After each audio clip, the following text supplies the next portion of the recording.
Good evening साथियों, बाउला सलवर में आप सबों का स्वागत है। आज हम लोग डिस्कस करेंगे एमसीक्यू होल नंबर पर। होल नंबर मीन्स पूर्ण संख्याएं। पूर्ण संख्याएं किसे कहते हैं? जीरो से शुरू होने वाली सभी संख्याओं को पूर्ण संख्या कहते हैं। पूर्ण संख्याएं जीरो से स्टार्ट होती है, जैसे 0, 1, 2, 3। तो हम लोग उसके ऊपर ऑब्जेक्टिव क्वेश्चन करेंगे। तो सबसे पहला क्वेश्चन है, सबसे छोटी प्राकृत संख्या क्या है? प्राकृत संख्या किसे कहते हैं? गिनती की जाने वाली संख्या को प्राकृत संख्या कहते हैं, और गिनती 1 से स्टार्ट होता है। तो इसका राइट आंसर ऑप्शन 2, 1। सबसे छोटी पूर्ण संख्या, अभी मैंने आपको बताया कि सबसे छोटी पूर्ण संख्या 0 होती है। तो इसका राइट आंसर 2।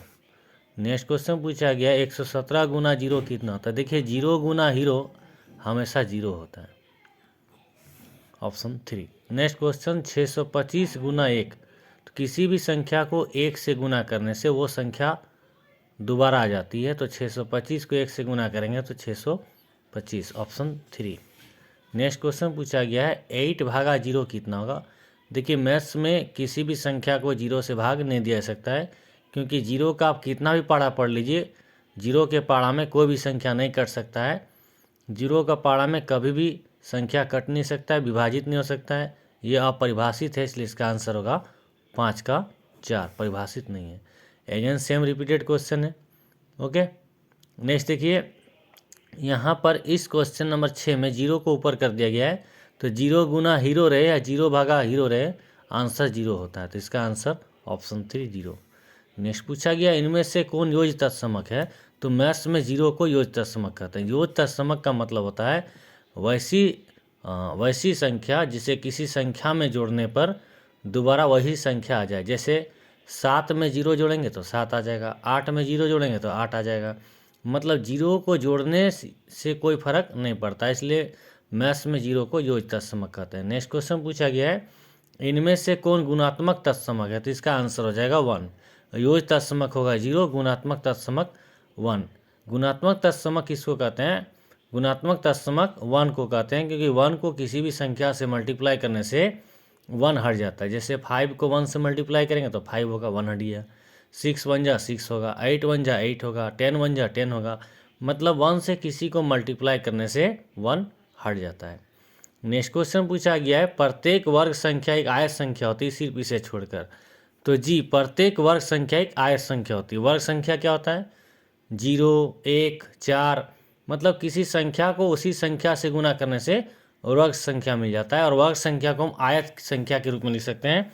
वर्ग संख्या का जो भी वैल्यू होगा उसको हम आयत संख्या के रूप में लिख सकते हैं। आयत क्या होता है? लंबाई गुना चौड़ाई। जैसे कि आपके पास वर्ग संख्या 4 है, तो 4 को आप क्या लिख सकते हैं? 1 गुना 4, है ना। आपके पास मान लीजिए वर्ग है, मान लीजिए 3 का वर्ग 9, 9 को क्या लिख सकते हैं? 1 गुना 9। लेकिन 0 एक ऐसी वर्ग संख्या है जो सिर्फ और सिर्फ वर्ग संख्या है, इसे आयत संख्या नहीं लिख सकते हैं। क्योंकि ऐसा इसलिए क्योंकि 0 को 0 गुना 1 लिखा जा सकता है, 0 को 0 गुना 0 लिखा जा सकता है, 0 को 0 गुना कुछ भी लिखा जा सकता है। तो ये सही मेजरमेंट नहीं बता सकता है, इसलिए 0 को वर्ग संख्या कहते हैं बट आयत संख्या नहीं कहते हैं। नेक्स्ट क्वेश्चन पूछा गया है 170 गुना 4 जोड़ 170 गुना 6 का मान कितना होगा? तो देखिए इसका सॉल्यूशन मैं करके दिखा देता हूँ। क्वेश्चन पूछा गया है 170 गुना 4, ओके, जोड़ 170 गुना 6, 170 गुना 6। तो इसको आप ए मान लीजिए, इसको आप बी मान लीजिए। तो ये अगेन ए रिपीट हो रहा है, अगेन ये सी रिपीट हो रहा है। तो ये फॉर्मेट आ रहा है ए गुना बी जोड़ ए गुना सी। तो मैथ्स में ए गुना बी जोड़ ए गुना सी को लिखा जाता है ए गुना बी जोड़ सी। इसको कहते हैं योग पर गुना का वितरण नियम। योग पर गुना का वितरण नियम। तो आपका ए कितना है? 170, बी कितना है? 4, और सी कितना है? 6। 6 4 10, तो 170 लिख के 0 चिपका दीजिए, यानी 1700। तो इसका राइट आंसर हो जाएगा 1700। 1700 किसी भी ऑप्शन में नहीं है, तो इसका आंसर इनमें से कोई नहीं। आंसर क्या आएगा? 1700। नेक्स्ट क्वेश्चन की ओर चलते हैं। नेक्स्ट क्वेश्चन पूछा गया है 2 गुना 125 गुना 50। इस क्वेश्चन में आप क्या कीजिए, आप 125 को रहने दीजिए, 2 को 50 से गुना कीजिए, 50 दूनी कितना आता है 100। तो 125 को रहने दीजिए, 50 दूनी कितना आता है 100, 100 में 2 जीरो होता है ना, 2 जीरो चिपका दीजिए। तो इसका right answer 125 2 zero, option number 1। Next question पूछा गया है, इनमें से कौन एक वर्ग संख्या है। तो वर्ग संख्या के लिए जोड़ा बनना चाहिए। देखिए यहाँ 2 जीरो का तो 1 जीरो आ जाएगा, 2 का कोई जोड़ा नहीं होगा, क्योंकि किसी भी संख्या को लगातार 2 बार गुना करने से 2 नहीं आएगा। यहाँ पर देखिए ये दोनों जीरो जोड़ा में है, 27। कोई भी ऐसी संख्या नहीं जिसको लगातार गुना किया जाए तो 27 आएगा। इसी तरह आप यहाँ देखिए 2 जीरो जोड़ा में है, 170। कोई भी ऐसी संख्या नहीं है जिसको लगातार 2 बार गुना करने से 170 आएगा। तो तीनों का तीनों कोई भी वर्ग संख्या नहीं है, तो इसका राइट आंसर हो जाएगा इनमें से कोई नहीं। नेक्स्ट क्वेश्चन पूछा गया है, 168 प्लस 329 बराबर 329 प्लस 168। तो यहाँ एक्चुअली क्या हो रहा है, क्रम को आगे पीछे कर दिया जा रहा है। ए जोड़ बी बराबर बी जोड़ ए। तो क्रम को आगे पीछे करना मैथ्स में कहलाता है क्रम विनिमय गुण। तो ये हो जाएगा ऑप्शन नंबर 2। नेक्स्ट क्वेश्चन पूछा गया, जीरो का परवर्ती क्या होगा। परवर्ती मतलब होता है 1 ऐड कर देना। तो जीरो में 1 ऐड करेंगे कितना आएगा 1। तो इसका राइट आंसर 1। नेक्स्ट क्वेश्चन की ओर चलते हैं। नेक्स्ट क्वेश्चन पूछा गया है, 13 का परवर्ती क्या होगा। तो परवर्ती मतलब 1 ऐड कर देना, 14 हो जाएगा। 999 का परवर्ती क्या होगा, 1 ऐड करिए 1000 हो जाएगा। 1099 का परवर्ती क्या होगा, 1 ऐड कर दीजिए। 1099 में 1 ऐड कीजिएगा कितना आ जाएगा 1100 आ जाएगा। 1 का पूर्ववर्ती, पूर्ववर्ती मतलब 1 माइनस कर दीजिए, तो 1 में 1 माइनस हो जाएगा 0। 9 का पूर्ववर्ती 8। 22 का पूर्ववर्ती तो 21। 50 का पूर्ववर्ती 49, 1 माइनस कर दीजिए। 1000 का पूर्ववर्ती 999। 2000 का पूर्ववर्ती 1 माइनस कर दीजिए 1999। नेक्स्ट क्वेश्चन बोला गया है, ऐसा प्राकृत संख्या बताइए जिसका कोई पूर्ववर्ती ना हो। तो ये होगा 1। क्यों होगा 1? 1 का पूर्ववर्ती निकालेंगे तो 0 आ जाएगा, और 0 प्राकृत संख्या नहीं होता है। इसलिए ऐसी प्राकृत संख्या जिसका कोई पूर्ववर्ती ना हो वो 1 होगा। अगर 1 को हम प्राकृत संख्या समझेंगे, तो इसका पूर्ववर्ती नहीं होगा। ओके। और यदि 1 को सिर्फ धनात्मक संख्या या संख्या समझेंगे, या फिर विषम समझेंगे, या कुछ अदर सेंस में लेंगे, तो इसका आंसर होगा 0। तो कन्फ्यूज नहीं कीजिएगा। नेक्स्ट क्वेश्चन पूछा गया है, वह कौन सी पूर्ण संख्या जो प्राकृत नहीं है। तो 0 एक ऐसी पूर्ण संख्या जो प्राकृत नहीं है, क्योंकि प्राकृत संख्या हमेशा 1 से स्टार्ट होती है। नेक्स्ट क्वेश्चन पूछा गया है, 219 गुना 0। मैंने आपको बताया ना 0 गुना हीरो ऑलवेज 0। तो ऑप्शन नंबर 3। 632 गुना 0 0। 25 भागा 0। देखिए मैथ्स में 0 से भाग नहीं हो सकता है, मैथ्स में 0 नीचे आ ही नहीं सकता है। तो आंसर क्या हो जाएगा अपरिभाषित। नेक्स्ट क्वेश्चन, 1003 जोड़ 0। मैंने बोला ना 0 को योज तत्समक कहते हैं। 0 जोड़ने से किसी संख्या में कोई फर्क नहीं पड़ता है, तो जो क्वेश्चन रहेगा वही आंसर हो जाएगा। तो 1003 था, तो 1003 आंसर हो जाएगा। नेक्स्ट क्वेश्चन की ओर चलते हैं। 0 भागा 10। तो 0 भागा हीरो 0, आंसर ऑप्शन 2। 0 भागा 12 0। नेक्स्ट क्वेश्चन में 69 गुना 78 जोड़ 22 गुना 78 का मान ज्ञात करें। तो यहाँ पर आप क्या कीजिए, आप यहाँ पर योग पर गुना का वितरण नियम लगाइए, मतलब कॉमन ले लीजिए। आप 69 को कॉमन निकाल दीजिए, तो अंदर क्या बचेगा 78 जोड़ 22। ओके, 69 कॉमन ले लीजिए, 78 बच रहा है और 22 बच रहा है। तो 78 में 22 जोड़िएगा कितना आ जाएगा 100 आ जाएगा। 69 के बाद 2 जीरो चिपका दीजिए, 69 से आंसर हो जाएगा। इसी तरह क्वेश्चन पूछा गया 197 गुना 17 जोड़ 197 गुना 3। 197 को आप कॉमन ले लीजिए, 17 और 3 कितना आ जाएगा 20। इसको आप गुना कीजिए। ओके, 2 जीरो जीरो, यहाँ जीरो को लास्ट में रखिए। 2 7 14 4 हाथ में 1 38 39, ऑप्शन नंबर 2 आएगा 39 40। नेक्स्ट क्वेश्चन पूछा गया है 218 जोड़ 729 बराबर 729 जोड़ 218। यहाँ पर क्या रहा, ऑलरेडी हमने एक क्वेश्चन किया था, और क्वेश्चन नंबर था हमारा क्वेश्चन नंबर 10।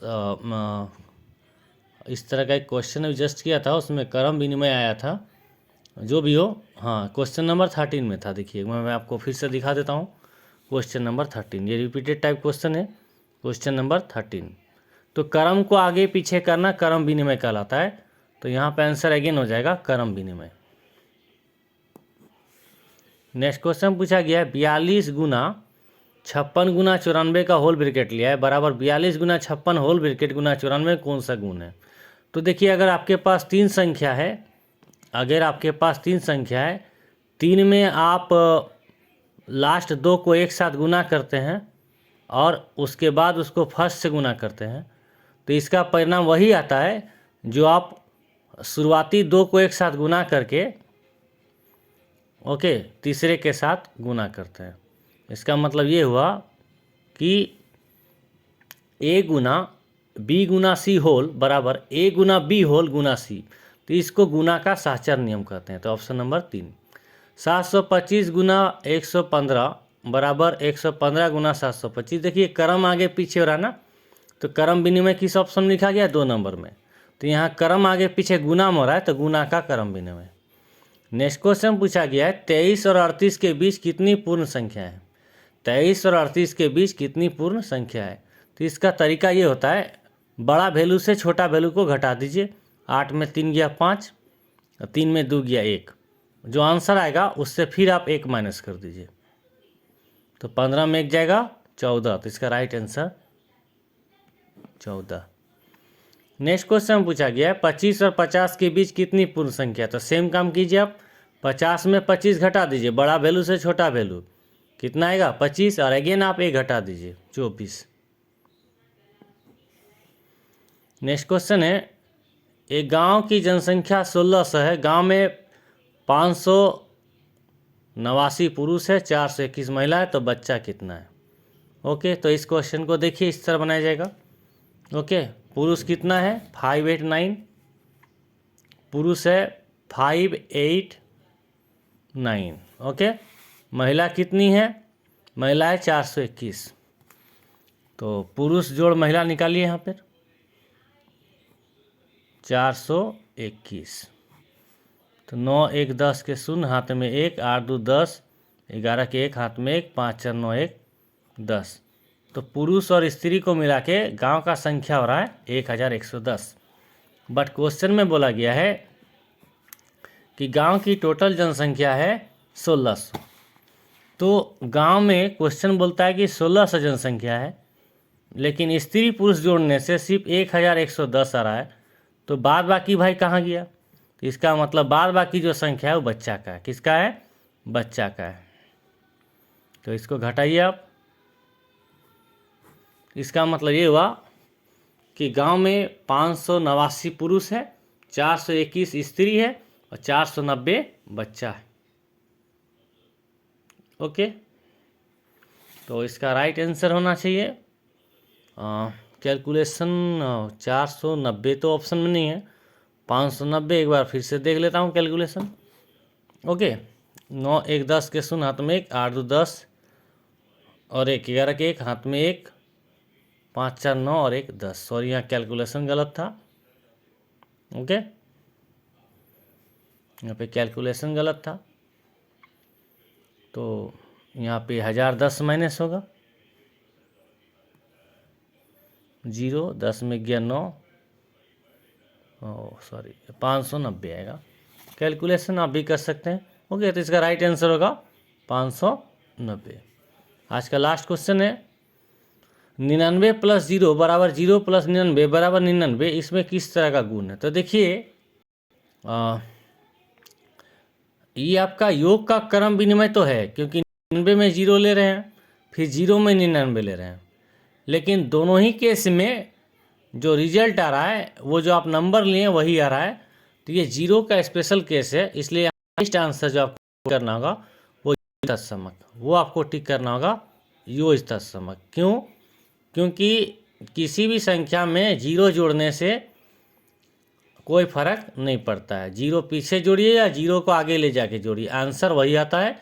0 को मैथ्स में यो तत्समक कहते हैं। क्या कहते हैं? यो तत्समक। तो आई थिंक वीडियो आपको अच्छा लगा होगा, आपको समझ में आया होगा। वीडियो अच्छा लगा तो चैनल को सब्सक्राइब करें, कमेंट करें, वीडियो को शेयर करें, लाइक करें और हमारे साथ जुड़े रहें। हमारा ग्रुप है problem solver. Bell icon button घंटी वाले को दबाएं। Thanks for watching.